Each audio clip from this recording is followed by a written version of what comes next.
Bon, nous sommes réunis aujourd'hui pour établir le GEVASCO, la CPPS de Manu Macaron et parler de son orientation.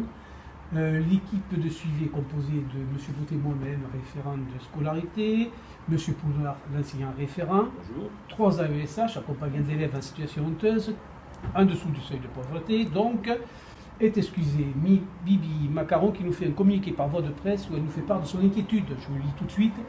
Il tombe parce qu'il est tout seul. Il a organisé sa solitude, il a balayé tout le monde. Il a détruit les partis qui pouvaient le soutenir. Il est seul contre tous maintenant. C'est un solitaire, un vrai, il n'a pas d'amis. C'est très émouvant. Pour autant, nous devons de rester objectifs et éviter tout à fait. C'est ça, être professionnel pour aller au cœur du sujet. C'est ton dit que l'on est... Je cède illico presto la parole à son enseignant référent, M. Poudlard, qui va nous présenter son bilan. M. Poudlard. Tout d'abord, je tiens à préciser que je ne suis pas magicien. Je fais ce que je peux avec les moyens qu'on me donne. Manu a été scolarisé à Amiens, je vous le rappelle. Il est à l'école de l'Élysée maintenant, et c'est toujours autant le bordel. Je pèse mes mots. Excusez-moi pour l'expression, mais il faut tenir compte de la souffrance des enseignants sur le terrain, la souffrance des équipes. Avec sa bande de copains, il fait péter l'école. Je croyais que les macarons venaient de Bordeaux. Mais non, il est picard. Ah, c'est pour ça qu'il est glacial. Il y a 2 ans, avant même les élections, il était très agité. Il était très perturbateur. Et hurlait à qui voulait bien l'entendre « Nous allons gagner, c'est notre projet !» Depuis qu'il a été élu contre Martine Lapin, il ne fait aucun progrès. Son vocabulaire est très limité. MEDEF, bourse, ubérisation, fuite des capitaux. Il fait une fixation sur les riches. Il n'y en a que pour eux. On travaille pourtant pour limiter les 100 milliards d'évasion fiscale, les 80 milliards de fraude fiscale, pour supprimer le CICE. 30 milliards tout de même et rétablir l'ISF. 5 milliards, ce n'est pas rien, non? Bibi, sa tutrice, a raison. Il n'écoute plus rien. Il s'entête. Que faire? C'est désolant, non? C'est surtout un Gaulois réfractaire. Il n'y a pas de dialogue. Il ne comprend que la violence.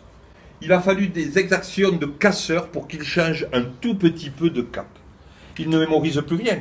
Il a même oublié la fonction publique, sauf la police qui, après une demi-journée de grève, a obtenu gain de cause. C'est un signe fort de frustration. Je me demande si le diagnostic a été bien posé.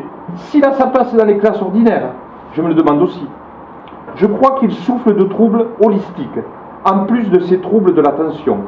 Ce serait peut-être plus pertinent qu'on envisage une orientation dans le spécialisé. Il faudrait qu'il accepte de traverser la rue pour se trouver un institut spécialisé. Je pense qu'ici, on peut parler d'inclusion raisonnée. Oui, non, mais quand même, vous savez très bien qu'avec la loi de 2005, les établissements spécialisés, c'est pas possible, ça nous coûte vraiment trop cher. Donc, le mieux, c'est de l'inclure à l'école avec les moyens qu'on a. C'est pour ça qu'il y a tant d'élèves en attente d'institut. Je donne maintenant la parole à ces accompagnants méprisés tant par le pouvoir que par l'administration. Ils sont pourtant incontournables dans les écoles, mais on continue à les mépriser. Comment arriver à une vraie coopération si en plus on n'a pas de temps pour se concerter tous ensemble? Je ne vais quand même pas leur demander de venir le week-end sur l'école, c'est scandaleux. Je fais de mon mieux, mais il n'y est pas. Il est hors sol, vous avez lu sa lettre au français? On lui dit en permanence ce qu'on attend de lui et lui il répond par d'autres questions. Je lui propose toujours de descendre de son piédestal avec mon mégaphone en lui disant « Oh Manu, tu descends mais il s'en fout ». Avec moi, il est carrément odieux. Pourtant, j'essaie d'établir une relation de qualité, mais il est replié sur lui-même. Il se désintéresse, c'est vrai, c'est vrai. Désintéresse totalement de précaire. Je crois même que ça l'arrange. Je pourrais en dire davantage concernant son point de vue sur la précarité, mais ce ne serait pas très professionnel. Je m'occupe de lui dans la classe d'inclusion. Il la rejette. Il veut rester dans le dispositif Ulysse, unité locale pour l'inclusion des satrapes. J'ai constaté qu'il a très peur dans la classe avec Jim et John. Il n'est pas en mesure de tenir les promesses qu'il fait dans ces conditions. Je pourrais être peiné de cette situation, mais ce n'est pas professionnel. Ah ben moi, à cause de la mutualisation, je vais en conseil des sinistres tous les mercredis, avec 2 autres cas, pas piquer les verres. Jean-Michel Blanquette, le sinistre de l'instruction, et Sophie Clouseau. Oui, comme la panthère rose, chargée, c'est le cas de dire, du handicap. En plus, il n'y a pas le droit parce que je suis en contrat unique d'insertion. C'est encore plus précaire que vous. C'est que les AESH qui peuvent être mutualisés, mais ça, tout le monde s'en fout.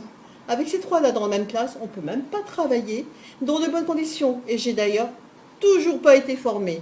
Alors, je fais ce que je peux. Et quand je vois ce qu'ils nous préparent pour le 11 février 2019, avec leur soi-disant concertation nationale, je crains le pire. Je me demande s'ils ne vont pas nous faire travailler pendant les vacances. Comment je vais faire, moi, pour mes gamins? Parce que la Sophie, est-ce qu'elle veut? C'est des domestiques toute l'année, payés par l'éducation nationale. J'en ai vraiment gros sur la patate. J'y arrive pas, il me pourrit sa vie, et je finis même pas le mois. Oui, je sais. Ce n'est pas professionnel. Il est temps de faire la synthèse. Monsieur Poudlard, quelque chose à rajouter?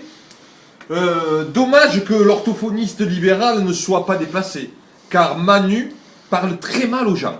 Ouais, le privé, ça ne marche pas si bien que ça. Bibi, sa tutrice, a émis le souhait qu'il ne soit pas inclus dans les classes ordinaires. Et comme la famille a toujours le dernier mot, il restera une unité locale pour l'inclusion des satrapes avec les siens. Bon, nous avons terminé la réunion. Vous pouvez, on va se séparer maintenant. Je vous enverrai le compte rendu, évidemment. Merci beaucoup. Au revoir. Merci. Je suis déçu, hein.